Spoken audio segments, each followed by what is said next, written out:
And so now you have 20 pieces cut. And you see the 5 went together like this. There's 10 of them that go together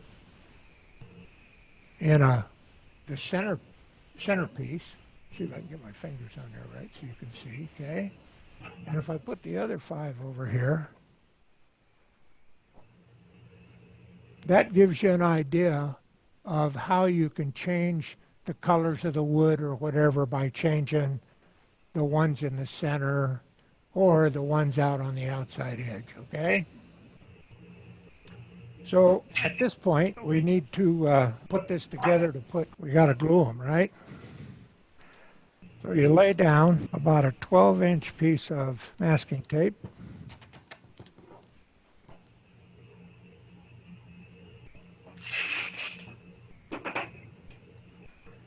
And you put the second piece up here. And you leave about a 1/2-inch gap between the 2 strips.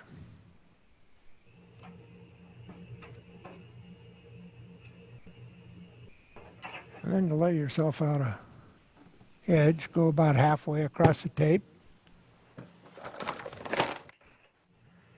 So here, you have to be careful when you put this in because you want the grain to go in the correct direction. So the grain on this is this direction, so I'll put this first one down here.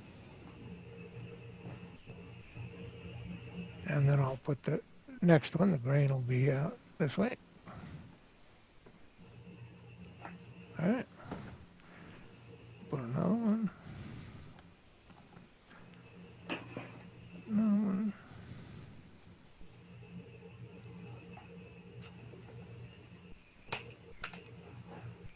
And then these, so this is going to be a row of 10. And then you put the 5, the first batch you cut, they go out here on each individual one like this. There's nothing in between there. And so at this point, you finish out putting all 20 of them on there.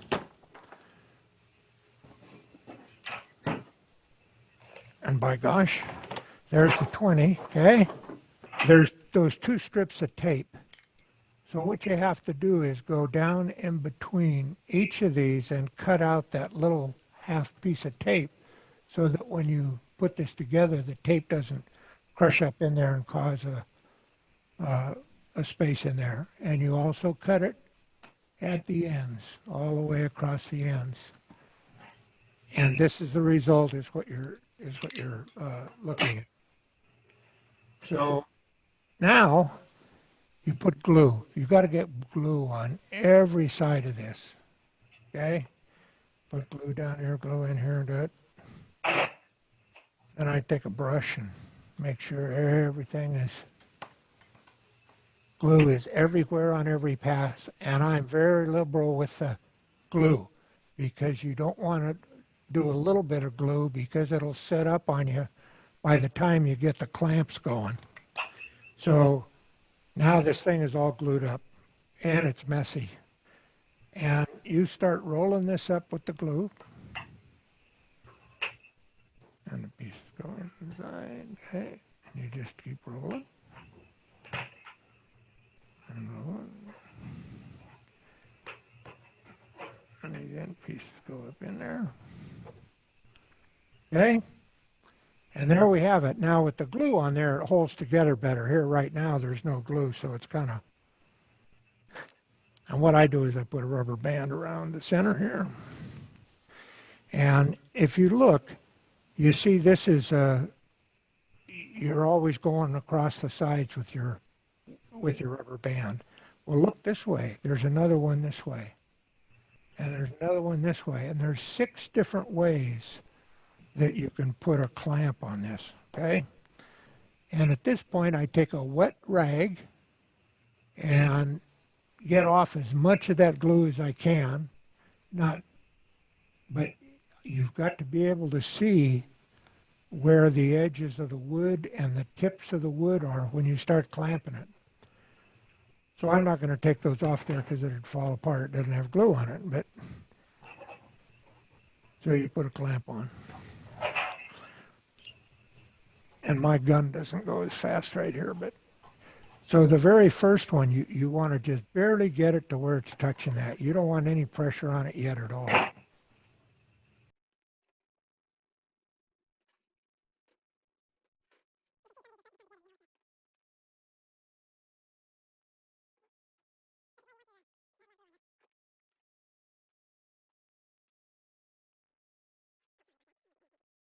So now as you tighten these up, you got to go back and you're now you can see where you can get all, you have 6 of them on there.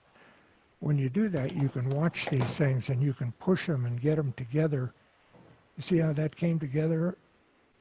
And so this is the main thing. You spend a little time here getting this thing so that the points are together, and you can put a lot of tension on it as you little here, work your way around, okay? So you come out the next morning, and you have one of these. And now what we want to do is we want to turn this on the lathe, of course. So what we do is we make a glue block, and this is 1.5 inches, you remember, on the size of the triangle. So I put a bevel on here and make this outer ring 2 inches. And then you can draw a pencil line on your block, 1/8 of an inch in, let's say. Make it real visible. And so now you have this on the lathe, and you look at how far each point is away from that edge. And that's how you center this. And then you take your jam chuck and you put it over here. And you put pressure on it, obviously. You don't need it bunch. And you start turning it to make it round. And by gosh, here it is. We've turned it so that it's now round. And from here on, all this information, Craig Timmerman, he has an article under documents on the website. There's a document I'm putting up there, and there's a link that takes you to the description of how, I'm going to show you here, but how to really do it. This is a Craig Timmerman making spheres. So you cut that, and you got to make sure you put a center point on it. And then you put a center line here. This is the Craig Timmerman. We took this, the bottom half isn't done yet, so you put this in this Craig Timmerman thing. You want about 1/4 of an inch between that line you have and it jammed in there because you put a piece of tape around that, okay? And then you turn this backside to get the other side done. Here's the first part we did on this sphere, okay? Then we turned it around and put it in this way into his jig, and turned the other half. Now we've got both sides turned. What we do is we turn this 90 degrees, and when you turn it 90 degrees, we turn this after it's still in there at 90 degrees.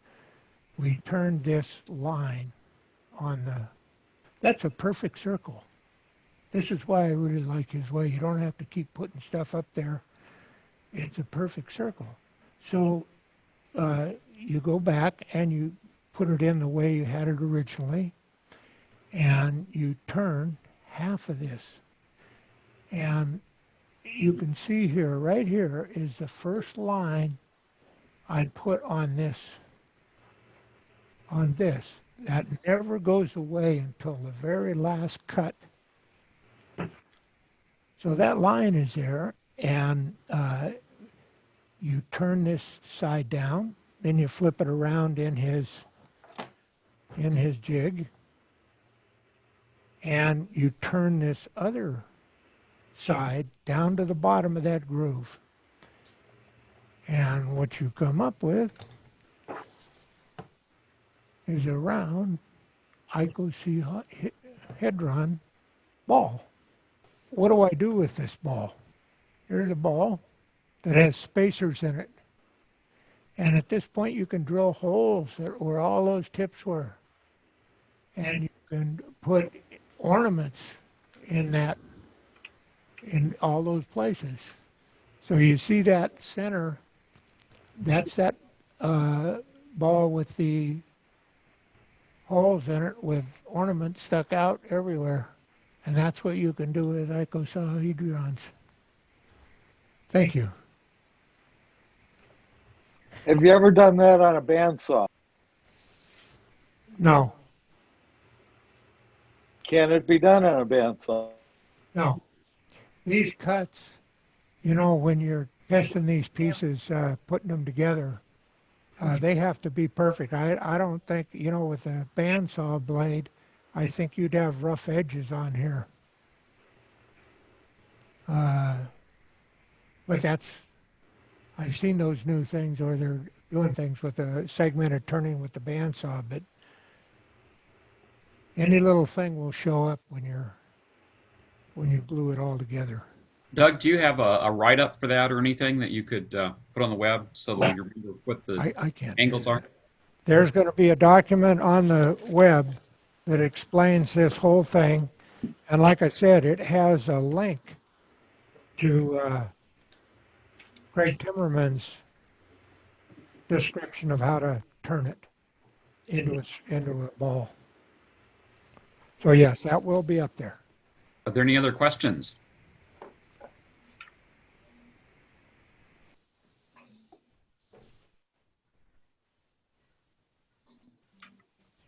No, okay.